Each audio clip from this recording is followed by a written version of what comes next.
He wasted no time making his feelings known, and now Congressman Jim Brindenstine is here to talk about his introduction to national politics. Congressman, welcome. Thank you. It's good to be here. A little bit about you personally first, because in the heat of the election, we heard nothing. I mean, we saw the pictures, but we don't know much. Sure. Originally from where? Well, I grew up in Arlington, Texas. Lived there until I was a junior in high school, at which point I moved to Tulsa, Oklahoma, and I went to Jenks High School. I graduated from Jenks High School. Then I went back to Texas. I went to Rice University for college. And then after graduating from Rice, I joined the Navy. Went all over the world. But I married a girl who was born and raised in Tulsa, Oklahoma. And in 2008, we saw fit to move back to what she called home, and what a place that I held very near and dear to me since I graduated from high school here. So that's pretty much my background. In your Navy service, weren't you a pilot? I am a pilot, yeah. Do you still fly? Well, I don't fly. As a member of Congress, I am what they call a key federal employee, so I can still drill. But I can't deploy, and I can't fly, and I can't get paid when I drill. So it's all volunteer in the true sense of the word volunteer. Yeah, but as far as recreational flying, you can't do that either? Oh, I can do it recreationally. Yeah. I'm still trying to pay off my Cornell MBA. So enough said. Until that's done, I don't think my wife will be enthusiastic about me flying for recreation. Well, you can't be the average dummy coming down the turnpike and do what you did for the military. Well, that's what I tell people. And they buy it. So far, it's worked. Well, listen, on a very serious note, I want to ask you your opinion on something here, because quite honestly, I don't think anybody in this country or the world was ready for the news of this German jet crash in the Swiss Alps. Right. Have you ever, and I'm asking you this as a pilot, did you ever in your wildest imagination envision such a thing happening? No, and that really is, it's surprising and it's shocking. It would appear, and of course I'm not part of the investigation, but it appears as though this was a troubled individual that did something extremely nefarious. And certainly pilots are very well screened. I remember, at least in the Navy, they're very well screened. I remember taking psychological batteries, and you know, they ask you all kinds of crazy questions, and you don't know how to answer, so you just got to answer the best you can. And it's a psychological analysis to make sure that you're going to be psychologically stable to operate an airplane. Sure. So I don't know what happened with this particular individual, but it seems like there were some problems there. Well, very serious. And as we started to tape this particular interview, word came that they've now found video that was shot inside the plane in the final seconds just before the crash. Right. I mean, it's the most horrific imaginable scenario. Right. You know, a pilot trying to get back into the thing, and the man who's on record as having mental illness, and won't let him in. And flies it right into the ground. Yeah, it's terribly troubling, and I wish there was an explanation. I want to ask you: do you view yourself as a Republican, or as a member of the Tea Party, or both? What are you? Well, I would say that I am a constitutional conservative. I campaigned on a whole host of issues, and chief among them was defending the Constitution as it was originally intended. Some people would put me in the Tea Party camp. Some people would put me in the Republican camp. I am a Republican that had Tea Party support, and certainly, I am a Republican in the sense that I believe in the Republican platform. I think it's a great platform, and I support almost every element of it, so I would consider myself a Republican. Given that you support the Constitution the way it was written and intended, there is a move afoot to call a constitutional convention to make changes. Yeah. Do you support that? Well, it's an interesting thing. I can tell you as a member of Congress, the Constitutional Convention that a lot of people are talking about, and I know that Senator Tom Coburn has been working on, that is an effort to balance the budget, which is critically important given the position of our country right now fiscally. What I would tell you is that as a member of Congress, I've seen with my own eyes that we are not going to solve the budget crisis of this country in Washington, D.C. And I think Senator Tom Coburn correctly recognized that as well, and now he's doing something about it. The question is, if we do a constitutional convention, what comes out of that? And ultimately, if we're not willing right now to live by the Constitution, why would we be willing to live by a new amendment to the Constitution? Mm-hmm. That's one of my concerns. I haven't delved into that issue probably as much as others. I can tell you, though, firsthand that we're not going to solve this fiscal crisis in Washington, D.C. All the power structures that exist are supportive of the status quo. And so the status quo will prevail unless there is some kind of forcing mechanism from the outside. I do remember the late and former House Speaker Tip O'Neill saying one time, you know, don't cut you, don't cut me, cut that fellow behind the tree. And at the same time, he also said, you know, $1 million here, $1 million there, pretty soon you're talking about real serious money. Right, and I think it was $1 billion here and $1 billion there. Was it $1 billion? Yeah.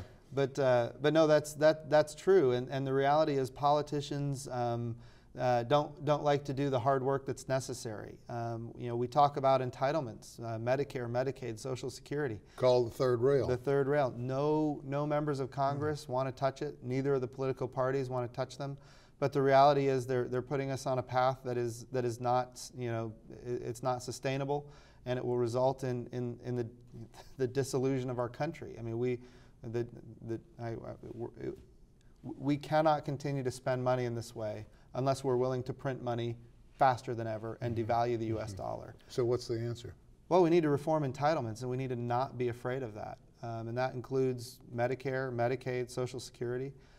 Also on the discretionary side of the ledger, which is authorized and appropriated by Congress on an annual basis, we have to be willing to look at lower top-line numbers for the 12 appropriation bills that we do. Now, I will say this, defense has been absolutely decimated to the point where, you know, I am concerned for my nation on a security.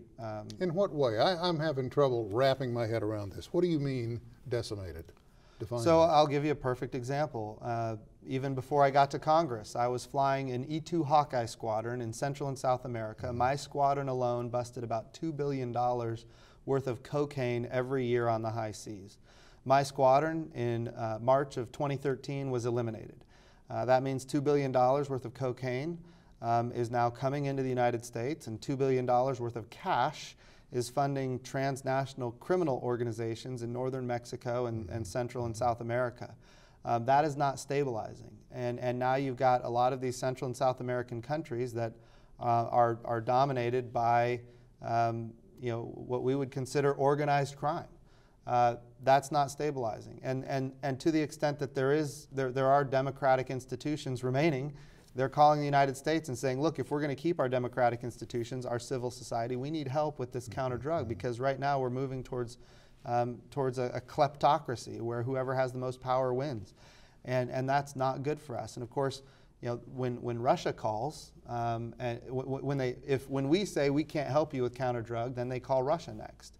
And Russia answers their call, and we don't. And why can't we put diplomatic pressure on the nations involved to bring that to a screeching halt? When you say or at least get some help. Sure. So we do put diplomatic pressure on them. Part of that diplomatic pressure, of course, is funding that goes to Central and South America in the form of financial aid, or I would say just aid to foreign countries. And you know, we passed in the House of Representatives a bill that would cut aid if they don't stop sending people our direction. And ultimately, that bill went to the Senate and it died. That was when Harry Reid was in control of the Senate, and it hasn't been taken up since Republicans took back the Senate. Do you think they'll bring it up? Oh, I don't know. We'll have to see. I don't have a crystal ball. Take a short break. We'll be back with more from the Congressman right after this.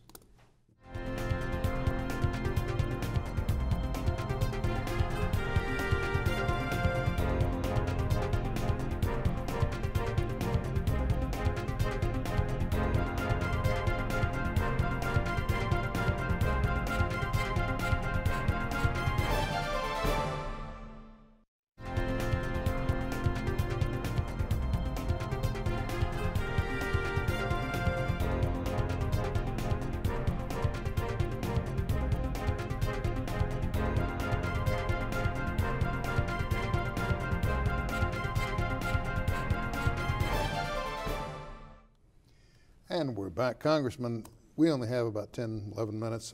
There are several things I just want to clip the surface on. You work closely with Ted Cruz. He's declared for president. The next day he comes out, he and his family have signed up for what's called Obamacare. Whoa, what is this? Some kind of a shtick for Saturday Night Live? What are we dealing with? Well, all members of Congress are compelled into Obamacare. It's written into the law. And not just members of Congress, but the law compels, and when I say into Obamacare, it means you have to buy your health care from the exchanges. Some states have created exchanges. Some states have they've had exchanges forced upon them by the federal government. And so we as members of Congress have to buy our health care from those Obamacare exchanges. And I don't know what his personal situation is, but I think he might have had insurance through his wife. His wife gave up her job, so now their only insurance option is through the exchange. And I can tell you this, that as a member of Congress, I'm in Obamacare. The law requires not only members, but also official staff of members of Congress have to be in Obamacare. And it wasn't too long ago that Nancy Pelosi and Harry Reid decided to meet with the president and say, look, we don't want to put our staffs in Obamacare. And they came up with a rule that said, okay, well, if you declare your staff unofficial, because the law says official staff of members of Congress, so we'll just make this semantics. If you just declare them unofficial, you can keep them out. So they actually gave us members of Congress, they gave us a piece of paper. They said, look, write down the names of the people that are unofficial in your office, and then they don't have to buy their health insurance from the exchange. This is the kind of thing that it just drives the public mad. All right, let me slow you down here for a minute. We know that you're railing against Obamacare. Sure. We understand that. Does anything about what Mr. Cruz is doing indicate that he has a chance of Jim Inhofe's snowball of winning his race for president? Well, I don't know. I mean, I think if I will say this, never count out Ted Cruz. People didn't believe he had a chance when he was running for Senate in the state of Texas. He didn't have a chance. He was so underfunded, but he knows how to turn on a grassroots ground game. And I'll tell you, I've served with him now for 2 years. We meet frequently when we're inside the Beltway. He is, quite frankly, if not, he is one of the smartest members of Congress that are up there. And I don't say that because of my personal affinity for him. I say that because that's the fact. And if you listen to the Democrats, they will describe him as that as well. It's one of the nicest ways I've ever heard anybody say, I don't know. No, I think I would not count him out. And I will tell you, he's extremely smart. He's extremely capable. He is the kind of guy who is what he is behind closed doors. He is that when he's in front of the public. He doesn't change. He doesn't equivocate. He's true to who he is and what he believes, and he really believes what he's telling you. And if maybe you think that that's not what we need in the Beltway, we need people to go along to get along, then maybe he's not your guy. But I can tell you, I would never count him out because he is as capable as anybody has ever seen. You caught the attention of a lot of folk in your home state and a lot of newspaper editors as well when you took on the Speaker of the House. Sure. And refused to vote for him. Right. In his contest for the Speaker. And he was elected anyway. Sure. And then you got real quiet. I got quiet? Yeah, you seem to be very quiet. Now, does that mean that it's kiss and make up? Does that mean he's forgiven you? Was there any reason for him to forgive you? Are you guys friends? Can you work together? Where are you on this? Sure. So in Washington, D.C., everything is based on whatever the issue is at the time. It's not about personal, this, personal that. It's all about what is the issue, what are the positions that you take, and what do you believe. As far as the Speaker vote, I was adamantly opposed to the Cromnibus because the Cromnibus took off the table our ability to use the power of the purse to rein in and what I perceive to be a very liberal, aggressive, activist president. Well, if you're going to rein that in, we have a constitutional authority, the power of the purse, to not fund some of his initiatives. For example, the unconstitutional order to have 5 million people that are here illegally automatically made legal, and oh, by the way, they can get worker permits. Now, So an executive order doesn't cover that? No, if a Constitution's clear. Article 1, Section 8 says Congress has the authority to create an uniform rule of naturalization. Congress has that authority. The President does not have that authority. So if he wants to change the law, he needs to run a bill through Congress. Ultimately, he can't say, well, Congress didn't act, therefore I will. Because when Congress doesn't act, that in itself is an act. So in my opinion, if he goes forward with an unconstitutional executive order, it is our obligation to unfund that executive order. Okay, let me go back to this then. Are you and the Speaker on good terms? Are you able to work together? We're fine. I mean, I see him, we say hi. There's no animosity. You know, I chair the subcommittee on the environment.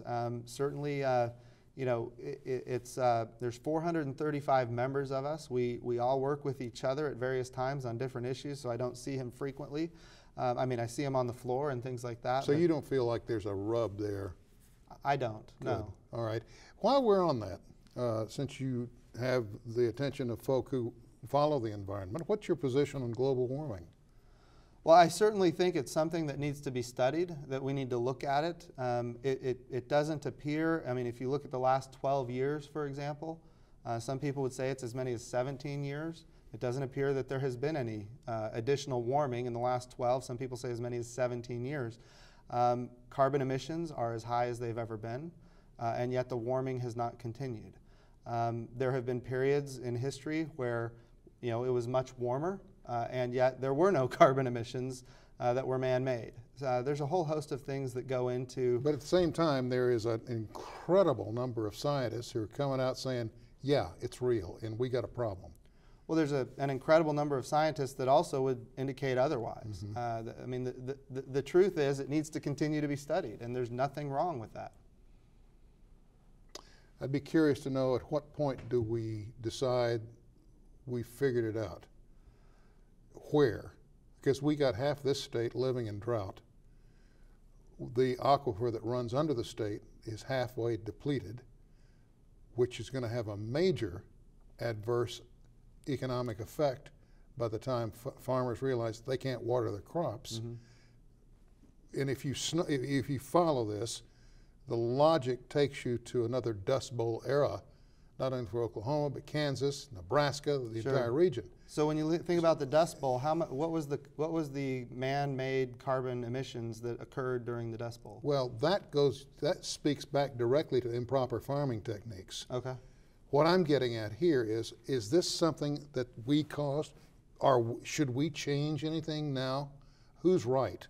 Well, first of all, the question is, should we change something? What I would attest is that the state of Oklahoma loves the state of Oklahoma. We have the ability to regulate our environment. If you look at our carbon emissions, if you look at our ozone emissions, if you look at the different pollutants that go into the atmosphere, we are in compliance with the ozone requirements, and we're lowering ozone here in Oklahoma, even though we're already in compliance. And why are we doing it? Because in Oklahoma, we love our land, and we love our air, and it doesn't have to be some bureaucrat in Washington D.C. forcing its will on people here in Oklahoma, and I think that's the overreach that people are so frustrated with. 4 out of 10 people voted in the last general election in Oklahoma. Nationwide, the trend was a smaller number, but in Oklahoma, 4 out of 10 bothered to vote. You didn't have opposition coming into this go-around. There is a chance that the numbers are going to continue to drop. How do we change that, or should we? No, I think absolutely we should. We need to get as many people engaged in the process as possible. I think it's troubling when you look at the trend. You know, I talk to young folks in high schools and even in colleges, and there's a tremendous amount of apathy, and we've got to get these folks engaged. And I'm not just saying engaged for the Republican cause. I'm saying just engaged. It seems to me they're more focused on a whole host of other things that don't include this great country that we inherited. What about online voting? How do you feel about that? Oh, I think that opens up a whole lot of potential for fraud and manipulation. I don't know if that's a good thing to do or not. I haven't looked into it that much, but certainly there would be concern for the fraud. We got about a minute left. I'm going to give you 40 seconds to either Yes or no me. Okay. Are you going to run again for the same position, or are you going to run for Senate? I'm running for my same position. You're not going to run for Senate? No. Why? I don't know of a Senate seat that's open. Do you? Well, I'm then certainly not going to challenge James Langford, and I'm certainly not going to challenge Jim Inhofe. So, it'd be a snowball fight, yeah, wouldn't it? those are some great individuals. Hey, thank you. Yeah, thank you. I appreciate your taking time. I know your schedule is awful. My pleasure. And tell your wife we said thanks. Thank you so much. It's All my right. pleasure. You bet. That's all the time we have for this edition of Perspectives. Thank you for joining us, and we'll see you around next time.